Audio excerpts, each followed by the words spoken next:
The Queen, Armenia's Forests and Bureaucratic Hurdles.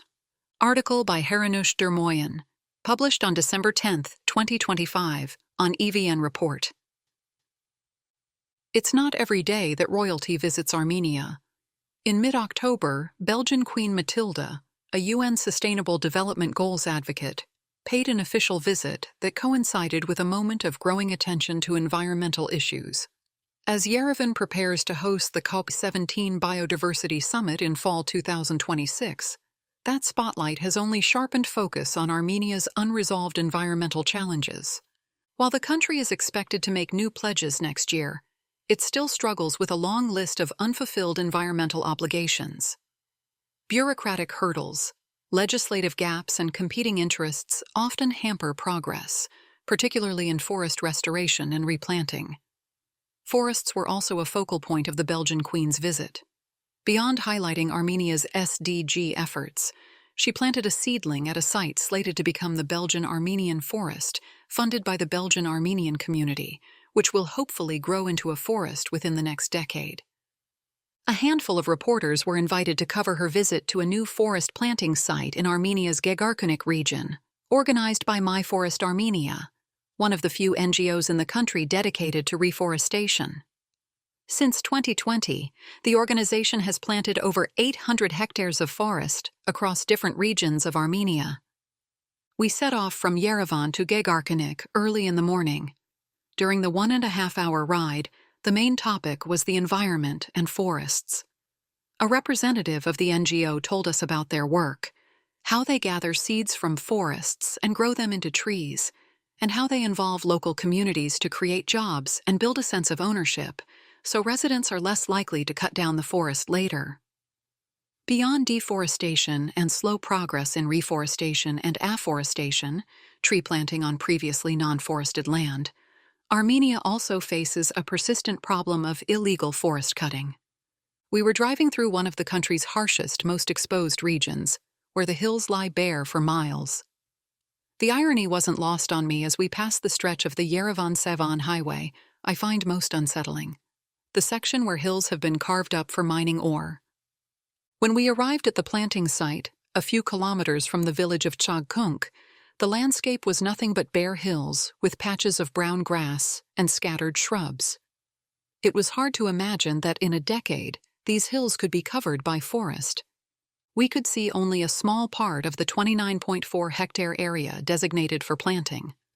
Workers, men and women from different parts of Armenia, had begun digging holes and placing seedlings into the soil, partly in preparation for the Belgian royal visit. About 3,000 trees are planted per hectare. Only 65% to 75% of the seedlings are expected to survive and grow into mature trees. The seedlings that don't survive are replaced with new ones. The team uses a mixed planting method to mimic natural forests, focusing mostly on wild fruit species common in Armenia's woodlands. Young forests require constant care and protection from grazing cows and sheep. That's why the entire area is fenced.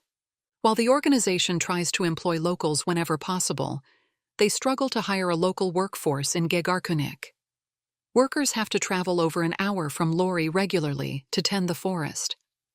Many men here are migrant workers in Russia, spending only a few months each year with their families in their villages.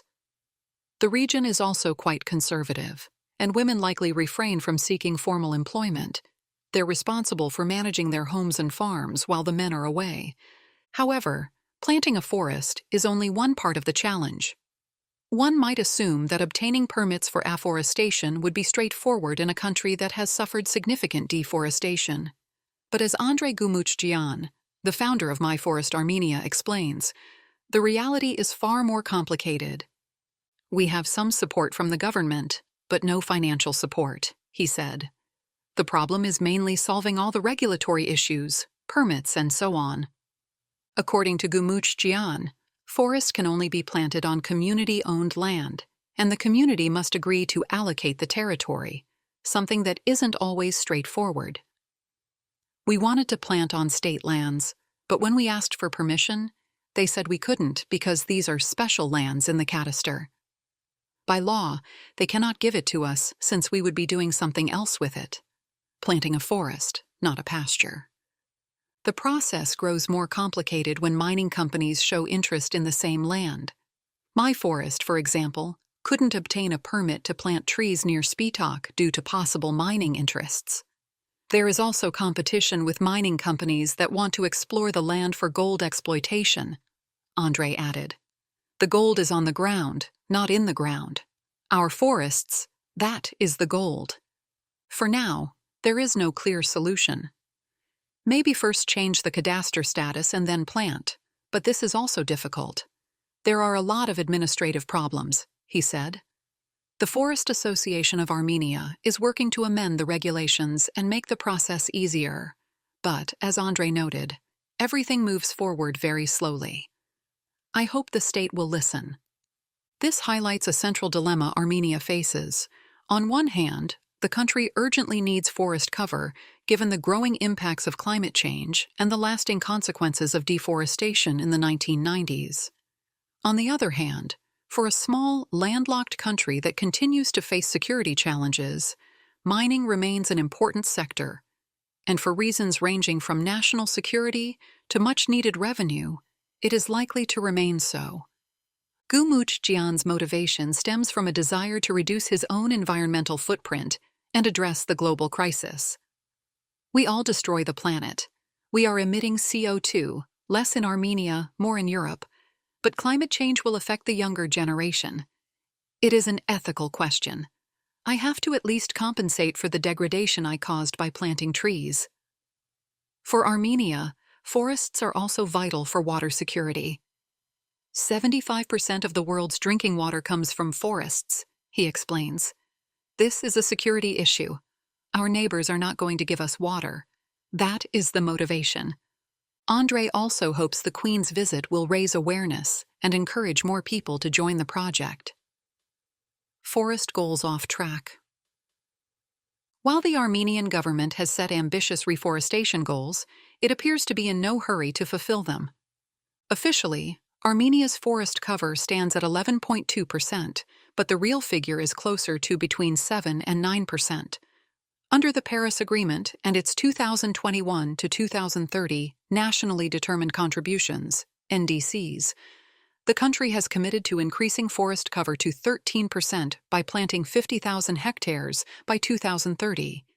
This midterm target supports a broader long-term pledge under the Bond Challenge, doubling Armenia's forest cover to 20.1% by 2050.